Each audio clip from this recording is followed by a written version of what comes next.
तिमी सुतिरहँदा पनि पैसा कमाउने माध्यम भेटाउन सक्दैनौ भने तिमीले नमरुन्जेल काम गर्नुपर्ने हुन्छ।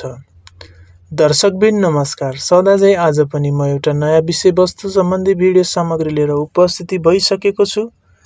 आशा गर्छु यो भिडियोलाई पनि अन्तिमसम्म हेरेर साथ दिनुहुनेछ। म तपाईलाई यस च्यानल मार्फत मनी म्यानेजमेन्ट सम्बन्धी विभिन्न भिडियो सामग्रीहरू लिएर आउने गरेको छु।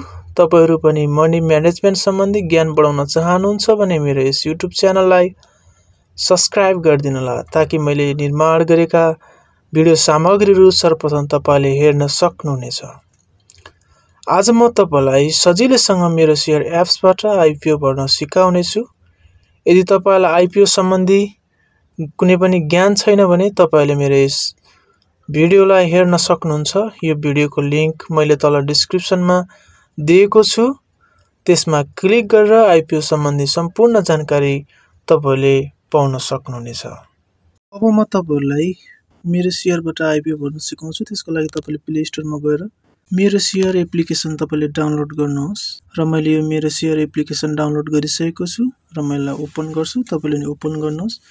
ओपन गरिसकेपछि यहाँ माथि तपाईले बैंक छनौट गर्नुपर्ने हुन्छ। कुन बैंकमा बाट तपाईले मेरो शेयर बनाउनु भएको छ मैले सिलेक्ट गरे र युजर नेममा तपाईले युजर नेम राख्नु होला मेरो शेयरको। अनि त्यसपश्चात यहाँ तपाईले पासवर्ड राख्नुहोस्। लगइन दाबिसकेपछि यस्तो किसिमको डैशबोर्ड आउँछ र यसमा तपाईले माई आस्पामा क्लिक गर्नुहोस्। यसमा क्लिक गरिसकेपछि एप्लाई फर इस्यु भन्ने हुन्छ। प्योर एनर्जी लिमिटेड को खोलेको आईपीओ भरेर म तपाईलाई देखाउँछु र यसमा एप्लाई भन्नेमा तपाईले क्लिक गर्नु होला। अनि क्लिक गरिसकेपछि यो कम्पनीको बारेमा तपाईले हेर्न सक्नुहुन्छ। त्यसपछि हामी प्रोसेसमा दाब्छौं। प्रोसेसमा दाबिसकेपछि तपाईले माथि तपाईको अलरेडी भरेर आएको हुन्छ। यसमा तपाईले के गर्नु पर्दैन र तपाईले कति किताब भर्न चाहनुहुन्छ त्यो एप्लाइड किताबमा राख्नु होला। रकम पनि तपाईले राख्नु पर्दैन, रकम अटोमेटिक आएको हुन्छ। यसमा तपाईले सीआरएन नम्बर राख्नु होला। यति गरिसकेपछि यसमा टिक लगाएर तपाईले एप्लाई गर्नु होला।